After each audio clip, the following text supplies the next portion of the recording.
Vrai ou pas? Alors les amis, aïe aïe aïe aïe aïe. Donc une petite pensée donc pour Diego. Pour Diego. Ah, il nous a fait rêver Diego. Pas mon époque. Hein? Pas mon époque, moi. Ouais, t'es trop jeune. Pro-palestinien. Ouais, bon, il a fait kiffer quand même. Il nous avait kiffé. Il n'y a pas eu comme Diego. Il n'y a pas eu comme Diego. Mais pro-palestinien quand même. Ah ouais, pas Dommage, il a gâché. Ah, le logiciel, oui, des fois, il n'est pas facile. L'installation. Bon, on y va? Non, il n'y a pas de... Allez. Oh, Diège Bézé, Inyan Sod. Alors vous vous rappelez où on est là un petit peu ou... Merveilleux. Ouais, non, mais vous vous rappelez où on est par rapport à hier? C'est raton. Oui, mais on est par rapport à hier? Avant-hier? Avant-avant-hier? Les 5 minutes que j'ai écoutées. Que Maasé de l'homme. Elle est petite. Mais là-haut c'est énorme, d'accord? Et donc il y a un rapport direct entre ce qu'on a accompli sur terre et ce qui se passe et l'interférence qu'il va y avoir dans les autres mondes, d'accord? Comme tu as très bien dit Rabidan, on fait des petits actes ici, ça peut paraître tout petit et anodin, mais c'est énorme en haut. C'est clair? Donc on voit le rapport entre l'homme sur terre et les mondes supérieurs. Non seulement dans la Mazette, dans le monde terrestre, ça a des répercussions énormes, ça c'est Badaï, mais là c'est plus pour montrer combien Akadosh Baruch Hu, il a une responsabilité à l'homme et la grandeur de l'homme, puisque ce qu'on leur fait ici-bas, ça a des répercussions sur tous les mondes. Et il continue comme ça, il dit comme ça. Kvar nidber le'el bagdamat toldot adam. Le Shla Kadosh, il a aussi écrit un chapitre qui s'appelle Toldot Adam, parce que son livre il s'appelle Shnei Luchot Abrit. Il parle de beaucoup de choses, entre des parachutes déroulés. Et au début de son livre, il s'appelle Toldot Adam, et là-bas il explique la création du monde, la création de l'homme. Et moi, au niveau personnel, ça m'a beaucoup aidé à comprendre tout cela parce qu'il a un langage. C'est des choses qui sont très très profondes et il a un langage hyper facile, hyper pédagogique. Donc, il dit que j'ai déjà expliqué là-bas Ki shoresh ramar mitzvah taseh bochaniota ou sod adam elion. Lorsque Akadosh Baruch Hu nous a donné les ramar mitzvah taseh. C'est quoi les ramar mitzvah taseh? 248 mitzvot positive, oui. Et la spiritualité qu'elles contiennent. En vérité, ça, c'est le secret de Adam Elion. C'est quoi Adam Elion? On avait déjà parlé. C'est quoi Adam Elion? On a déjà parlé 1500 fois. C'est quoi Adam Elion? On y est presque. Et dodo, cola. Oh là là, non, égal. Mais c'est bien essayé. C'est quoi Adam Elion? Non, c'est bien essayé. C'est l'homme qui prie. L'homme qui tombe à pic? Qui prie. Ah, j'ai l'homme qui tombe à pic. Non. C'est quoi Adam Elion? C'est qui lui? Dieu, il n'est pas Adam. Eh ben, dis donc. C'est qui Adam Elion? C'est quoi Adam Elion? Michael. Eh, je vais m'énerver, on va pas faire une ligne encore aujourd'hui. Michael. Qu'est-ce que c'est que ça? 250, c'est même au début, c'est le premier coup qu'on avait fait avant que je vienne ici, là, il y a 2 ans et demi, 3 ans. C'est pour ça. Hein? Aïe. Il y en a qu'un Et qui on voulait savoir. répète, et on répète. Et on répète, et je répète. C'est énervant. De quoi? C'est énervant de répéter. Non, moi non. Heureusement que je suis pas comme ça. Non, ça me dérange pas du tout. Ça me fait mal. Mais ça me... Bon, je commence? Ouais. Vous êtes sûr? Non, parce que vous allez dire ah ouais, c'est quoi Adam Elion? Il galère à le dire comme le Remez, Shalech Chesed. Ah ouais. Hein? Ça va. C'est l'intelligence. Il vous dit quelque chose. Non, sadique. Par rapport aux sciences. Hein? Par rapport aux sciences. Oui, bien sûr qu'ils vont aller où? Sinon, tu veux qu'on soit où? Sidour Shalech Chesed. Allez. Page combien elle était? C'est quoi quelle page? Tout début? Préparation du corps avant la tefila. Eh ben dis donc, je suis en ma vie. C'est à cause de la pluie. Ah, Michael! Premier Shabbat où j'étais chez toi. Premier Shabbat où je suis venu à Ranana. Premier Shabbat où je suis venu à Il Ranana. avait 50 ans à cette époque-là. Ça fait 10 piges. Ah purée, c'est pas beau! Oh là là là là là là. Oh là là là là. Le Sidour. Préparation du corps avant la tefila. Qu'est-ce qu'on voit dans le Sidour? Oui, moi, On dirait le corps humain, d'accord? Et qu'est-ce qu'on voit là-bas? Keter, la première sphira qu'il a dit Rabidan. Bravo. Keter. Et qu'est-ce qu'il y a en dessous? Yud Ke Vav Ke, d'accord? Keter en haut. Keter, c'est quoi? C'est la tête. Et comment le Yud Ke Vav Ke, il est ponctué? Le Shem Hashem, le Yud Ke Vav Ke, c'est le Shem Fourage, le nom, le tétragramme. Comment est-ce qu'il est ponctué? Avec un kamatz. Kamatz, c'est Keter. Et quand tu prends le kamatz, quand tu l'écris, quand tu le dessines, c'est quoi? C'est une couronne. D'accord? Vous vous rappelez? Après, il y a Chokhma à droite. Bina à gauche. Comment il écrit Yud Ke Vav Ke? Avec un pataf. Après Bina, avec quoi? Oh là là là là là. Avec un tséré. Et après, il y a la main droite, la main gauche. Yud Ke Vav Ke, c'est quoi? C'est Chesed. Yud Ke Vav Ke, il est écrit avec quelle ponctuation? C'est Gol. La main gauche, c'est Gvura. C'est quoi? C'est Sheva. Eh ben dis donc. Oh, c'est les premiers coups qu'on a fait, les amis. Oui, mais je me rappelle, mais c'est vrai. Tu te rappelles, les mecs ou pas? Mais pendant la veillée, on a... C'est là où j'ai découvert parce qu'on a tout nié. Il n'avait pas le même voyage. Je me rappelle très bien, t'étais comme un malade, il dansait sur la table et après il m'a trouvé sous la table. Je me souviens pas qu'il n'y avait pas pourquoi, je sais pas pourquoi. Quoi, il va pourquoi? C'était pas pareil, mais tu as dit pourquoi. Mais tu te rappelles, on avait fait un concours sur ça. Il a fait voilà quelqu'un de bien, bravo Zera. J'ai fait une veillée quand même. Une veillée aussi, il a fait dans la veillée, exactement. Lui, il avait Eh ben dis donc. Lui, il avait 40 ans. Eh ben. C'est pas beau. Ok? Et en vérité, Rabbi Michael, tu te rappelles? Et en vérité, c'est quoi ça? C'est quoi ce schéma qui a écrit préparation du corps avant la tefila? On avait expliqué. C'est qu'avant de créer le monde matériel que l'on connaît, en vérité, le monde réel, c'est quoi? C'est quoi ce monde matériel dans lequel on vit? On l'a déjà dit dès le cours dernier, là, hier, avant-hier. C'est le résultat De la création du monde spirituel. Il a fait. Qu'on a dit hier que Titus, qu'est-ce qu'il a détruit, Titus? Ah ouais, Il a détruit des pierres et des trucs. C'est nous qui avons d'abord détruit le Yerushalayim Shelma, là, on a détruit le Jérusalem d'en haut. Après, il est rentré dans quelque chose qui était déjà mort. Donc tout se passe au niveau spirituel, en haut. Les malins. Et ensuite, après, ça engendre des choses au niveau matériel, mais c'est simplement une conséquence. Mais pareil, lorsqu'Akadosh Baruch Hu a créé l'homme, il n'a pas créé l'homme comme on le connaît aujourd'hui, comme ça, la stam. L'homme, c'est la conséquence d'une création spirituelle. Et donc, c'est ce qu'on appelle Adam Elion. Akadosh Baruch Hu, il a d'abord créé Adam Elion. Il a créé d'abord un homme spirituel. Pour créer. Comment? Adam Tarton. On est l'image. On est l'image matérielle du Adam Elion. On est l'image matérielle de cet homme supérieur. D'accord? C'est vrai qu'il y a un rapport direct. C'est comme on l'avait expliqué la Torah sur terre, que nous on l'a. Le Mékor, la source, c'est la même.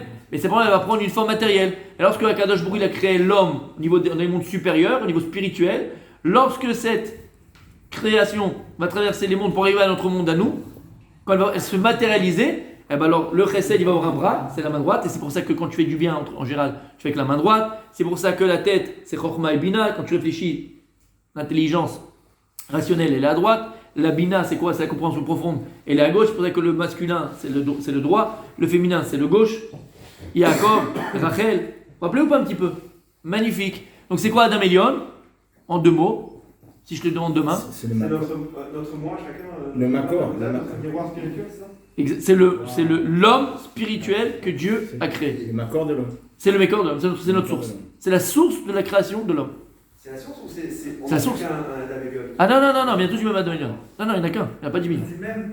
Ah oui. L'homme, Adam Arishon, je parle d'Adam Arishon. Quand Dieu il a créé Adam Arishon, il a d'abord créé Adam Elion, spirituel. Et nous, on va tous d'Adam Arishon, donc on vient des mêmes sources autour d'Adam. Vous avez compris? Ok. Et donc il dit, regardez bien, c'est pour ça que tu as combien de membres en toi? 248. Pourquoi tu as 248? Pas parce qu'Akadosh Baruch Hu a voulu créer un homme physique avec 248 membres. Non. Tu sais pourquoi tu as 248 membres? Parce qu'Akadosh Baruch Hu a donné 248 mitzvot au niveau spirituel. Et et tout ça s'est placé où? Dans Adam Elion. Parce que Adam Elion contient tout en lui, toute la création. C'est pour ça que lorsque ces 248 mitzvot positives que Dieu a créées au niveau spirituel vont prendre une forme matérielle dans l'homme, c'est les 248 membres qui sont en nous. Matin. Chacun il a son Adam Elion. Non, c'est supposé. Non, il n'y en a qu'un. Mais la source est la même, donc on vient tous de la même source. Les Avdil, c'est comme la grosse grenouille quand ils tapaient dessus les Égyptiens. Une grosse grenouille est sortie plein de grenouilles. Bon, c'est une petite rigolade, mais on a compris. D'accord? T'as compris? Donc en réalité, comprends bien, c'est que si tu as en toi 248 membres, c'est le résultat d'une volonté spirituelle, et pas l'inverse. Tu comprends Rabbi, ce que je veux dire? Les négatives, elles font écho à quoi alors? Alors attends, on sait, Ramar Revarim, c'est les autres négatives. Ouais, Ramar Gidav. Ou Beramach mitzvah tassé, Nichlali shasa gidim. C'est comme tu viens de dire maintenant. Et dans les 248 membres, ici Nichlalim aussi est compris les 365 gidim. Comment on dit les gidim? Les nerfs. Les nerfs. Guidanaché. Les nerfs ou les Ah. tendons? L'esthétique. Non, les nerfs. Asim, klolim, lota asim. C'est-à-dire que c'est les mitzvot assez qui contiennent les lota assez. On voit pas. Comprenez ce qu'il dit ici? C'est les mitzvot positives qui contiennent les mitzvot négatives. Les mitzvot assez Oui. contiennent en elles les mitzvot négatives. Vene mitzvot shorasham shebe adam elyon, shiur koma lo she'achad shalom mispar uminyan. Il te dit, puisque maintenant je viens t'expliquer que quoi? Que le mécor de l'homme sur terre, c'est quoi? C'est le Adam Elyon. D'abord, c'est Dieu, il a créé un homme spirituel qui va donner naissance à Adam Arishon avec ses membres, la main droite, la main gauche, le pied droit, le pied gauche, la brit mila, la tête déroulée, les yeux, les nez. Par rapport à qui va faire qu'on a expliqué maintenant. Alors c'est un souci. Pourquoi tzaddik? Parce que là-haut, c'est un monde. Infini. Quand on parle de Adam Elyon, c'est le monde le plus haut. Hein. Adam Elyon, c'est le monde le plus haut. Je ne vais pas rentrer dans les détails, mais c'est le monde le plus haut. Rishon, c'est Rishita Marshava. Quand on dit que au début Dieu il a créé le monde de Marshava, c'est Adam Elyon. Comprenez? On dit que Dieu d'abord il a créé le monde par la pensée. Quand on dit dans les textes que Dieu il a créé le monde par la pensée, on parle de Adam Elyon. C'est Adam Elyon. Dieu il a pensé à l'homme. Mais quel? Adam Elyon. Maintenant, dans les mondes, c'est le monde le plus haut. C'est le monde qui est au-dessus de toute la création, de tous les mondes. Alors à ce moment-là, c'est un monde, il est au-dessus de tout, au-dessus de la création. C'est pas cher, quoi, Rabbi Julien? De Mispar, de Minyan, de Mida, puisque c'est un monde spirituel, donc il est infini. On ne peut pas avoir de chiffres, pas avoir de Mispar, pas avoir de chiffres, pas avoir de mesures, puisque c'est un monde spirituel. Alors comment c'est possible que quoi, hein, qu'on te dit qu'il y a 248 mitzvot tassés qui contiennent en elles 365 mitzvot tassés, les mitzvot négatives. Il n'y a pas de chiffres là-bas, il n'y a pas de nombre là-bas. Ce qu'il dit ici. Alors si tu me dis que le shoresh, leur mécor de ces mitzvot positives et négatives, il vient de Adam et Elion, de cet homme-là spirituel que Dieu a créé en premier. Mais là-bas, il n'y a pas de chiffres, il n'y a pas de mesure. Il n'y a pas d'os, il n'y a pas de muscle, il n'y a pas de... Rak derech ila verilul, kamivor beorka besefer mispar eser batzilut she'em ardut echad bemuchlat. Là-bas, l'ardut il est un. Kaviachol, kaviachol, kaviachol. C'est comme Dieu. Dieu il a un nombre, Dieu il a un chiffre, Dieu il a une mida, Dieu il a une mesure, égale. Rabbi Denis, Dieu il a une mesure? Non, puisqu'il est infini. Il est errad, entièrement, tu as le droit de parler. Tout ce que tu restes sera contre Dieu, contre toi quand même. Non, qu'est-ce qui fait qu'il y a un chiffre? Qu'est-ce qui fait qu'il y a un nombre? Qu'est-ce qui fait une mesure? Comme on a expliqué, c'est par rapport à quoi? Allez, ishtachilut advarim. Comment on dit ishtachilut advarim? Il y a un mot en français. Ishtachilut advarim. Oui, par rapport au découlement, exactement. Par rapport au découlement des choses. D'accord? Quand tu parles de Adam Elion et tu descends dans les sphirotes et tu descends dans les sphirotes, dans les sphères, jusqu'à notre monde à nous, plus maintenant les choses prennent une forme matérielle. Et donc si on prend une forme matérielle, donc ça prend une mesure, ça prend un chiffre, ça prend une limite. Donc pourquoi les choses prennent une limite, prennent un chiffre ou prennent une mida, une mesure? Parce que par rapport au découlement de ces choses-là à travers les mondes, jusqu'à notre roi Lamazé qui est entièrement défini, donc limité, donc mesuré, là maintenant, elles vont prendre un chiffre, elles vont prendre Une forme, une position. une forme, une position, exactement, une limite. D'accord? Ava la kol ardout, echad. Mais en vérité, Rabbi Julien, en vérité, comme la Torah, tout est une seule ardout, tout est un. Simplement, quand ça va descendre les mondes, elle prend une forme différente. Mais Zekaloun misé. Et l'un est contenu dans l'autre. Comme on l'avait dit dans les sphirotes. Combien dans les sphirotes en tout? 10, Faux. 9, Faux. 20, Faux. Combien les sphirotes en tout? Ah, pour nous? Une découle de l'autre. Combien de sphirotes en tout? On avait fait un cours de ouf sur ça. Aïe. mais le sphirote, C'était qu'on avait fait l'ADI aussi. J'ai parlé de ça.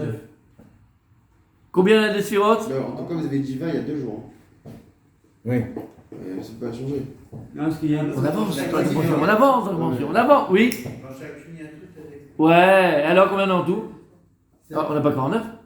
Bah, si, Ah, 50 alors. 50? Ouais, 50, ouais, C'est la divin. C'est pas le deviner. Combien il y a de sphérotes? 14 milliards. Et chacune contiennent toutes. Ça fait combien? 10 fois 10, ça fait combien? 100. On en a 100.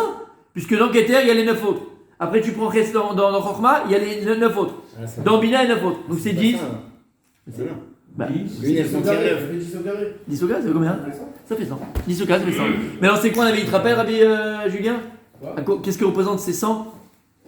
Chayav Adam Bechol Yom, les barrières, mais Abrachot, vous vous rappelez? On a fait un cours sur ça? Oui. Il a fait bon, on en reparle un autre jour. Pour Allez, rester en bonne comment c'est- santé. c'est- là, il est content, regardez, il est Alors content. c'est 20 ou c'est 100 alors? Il y a 20 principales. C'est comme dans les gènes. Tu as le gène Récessif et dominant.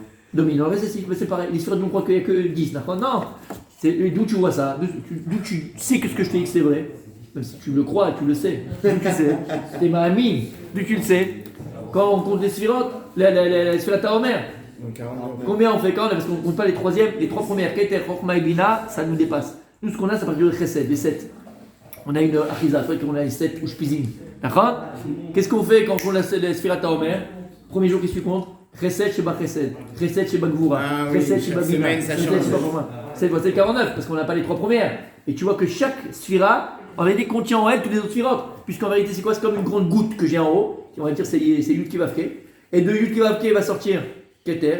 Et après de Keter, la goutte, elle continue. Il va sortir Chokhmah. Et après, il va sortir Bina. Et après, c'est comme une grande goutte comme ça, d'accord? C'est vrai. Donc, découle, voilà, découler. Chacune découle de l'autre. C'est ce qu'il explique ici. D'accord? Mais en vérité, le Mécor, Rabbi David, le Mécor, il est un, il est Ardout. Parce qu'ils proviennent tous de la même source. Ce matin, il a fait. Pas les 3 premières. Le Mashiach, il va s'habiller de ce Adam Elion. Comment? Le Mashiach, il va s'habiller de ce Adam Elion. Ça veut dire quoi? C'est quoi ta question? Est-ce que cette source, c'est comme un numéro 0 en fait avant... Alors j'ai compris ce que tu veux dire. Est-ce qu'il va J'ai compris ce que tu veux dire. Bien fait. Nous, le commun des mortels, et même, on va dire même les tzadikim, mais le commun des mortels, on sait qu'Akadosh Baruch Hu, il a donné 5 niveaux d'énergie spirituelle de vie à l'homme possible. Nefesh, Ruach, Neshama, Chaya et Chida. Maintenant, le commun des mortels, nous, si on arrive à Neshama, c'est déjà, on est au top. C'est-à-dire que tu deviens déjà Ensof. Déjà, t'es Ruach HaKodesh, tu vois des choses, tu machin. Déjà, c'est la Neshama. D'accord? Tout le travail, c'est quoi? C'est de monter, par exemple, de Nefesh à Ruach à Neshama. Alors, des fois, tu fais des Averot, tu vois des choses, tu descends de Darga, tu descends à Ruach. Des fois, tu peux même descendre à Nefesh. C'est quoi Nefesh? Même les animaux, Nefesh BMI, c'est l'âme animale. Tu te comportes comme un animal. T'es birlal, tu manges, tu bois, tu vas aux toilettes, tu vas dans ta douche, comme un animal. Il n'y a aucune spiritualité dans tes actes, aucun acte fort. D'accord? Mais le but de l'homme, c'est d'arriver à Nefesh ou à Neshama. Maintenant, il y a deux autres qui sont au-dessus, qui s'appellent Chaya et Chida. Et Chachamim nous disent, nous dévoilent, entre autres le Harizal, que le Mashiach, il aura les 5.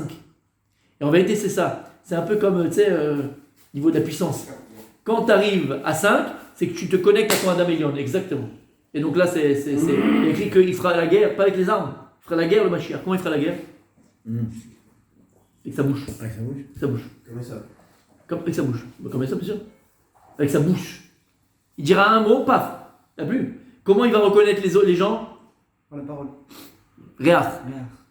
Avec son odorat. Là, il aura une perception des choses, il fera un avec la nature. Hypersensoriel. Il fera un. Il a dit tous les films, c'est un peu science-fiction qu'on a vu, il met la main sur le truc et il devient lui-même arbre. Là, c'est ça quoi, on est en plein dedans. Il sera Adam Elion, c'est-à-dire que le monde contenu en lui. Tu comprends? L'Abdil, quand Tarzan il fait wow, toute la savane vient à ses pieds, c'est tout d'abord. Comment? Exactement. Mais à un niveau, tu comprends, là, voilà, que l'humanité n'aurait jamais encore connu. Il sera connecté à son Adam Elion entièrement et complètement. Donc on termine juste les amis, parce que c'est très intéressant, mais on n'a pas fini, juste on termine, comme ça que j'ai eu demain.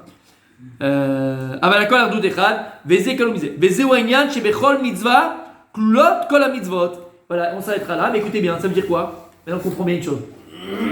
Si vous avez dans la tête tout ce que je viens d'expliquer, je ne peux pas revenir dessus. Vous avez dans la tête ce que je viens d'expliquer? Qu'une chose découle de l'autre, vous avez compris? Donc en vérité, les mitzvot que l'on a, toutes les mitzvot que l'on a, on a combien de mitzvot? 613 mitzvot, on a 248 positifs et 365 négatifs. 335 négatifs. Il dit, c'est pour ça que chaque mitzvah en vérité, elle aussi contient Mais toutes les autres mitzvot, puisque chacune découle de l'autre. Donc quand tu vas faire maintenant, tu vas mettre tes tefilines, en vérité, en mettant tes tefilines, On fait tout le reste. il contient en elle, en potentiel, tous les autres mitzvot. C'est pour ça qu'on te dit c'est quoi le plus important. On avait posé la question, je sais pas si c'est ici, autre part, je sais plus. En tout cas, on avait dit c'est quoi le plus important. Oui, je crois que c'est ici. C'est la marshava ou c'est le maasé? Le maasé. Important, je parlais que c'est le plus grand dans l'homme. Mais c'est le maasé. Parce qu'on avait dit plus d'une fois, ah oui, c'est toi qui avais dit ça, je fais donc je suis. D'accord? Il a fait, c'est je choisis donc je suis. J'actionne donc je suis. Et c'était le problème, tu as parlé de quelqu'un, Rabbi Julien, qui s'appelle Esav. C'était tout le problème de Esav. Esav, il n'a pas su être ce qu'il connaissait, parce qu'il n'appliquait pas. Tu comprends? Donc en vérité, comprends que chaque mitzvah contient en elle, en potentiel, toutes les autres mitzvot. C'est pour ça qu'ils disent les chachamim, mitzvah. Aïe, aïe, aïe, aïe, aïe. Tu comprends ce que ça veut dire? Qu'est-ce que ça veut dire ça? Mitzvah, goret, mitzvah. Mais maintenant tu comprends encore mieux. Puisque la mitzvah elle-même contient des mitzvot, ça te met à faire d'autres mitzvot. Puisqu'en vérité, tu l'as accompli en potentiel. Shamata. Donc les amis, le moussard avec lequel il faut qu'on se lève aujourd'hui, si on a compris déjà des choses extraordinaires, c'est qu'il faut être dans le monde de l'action.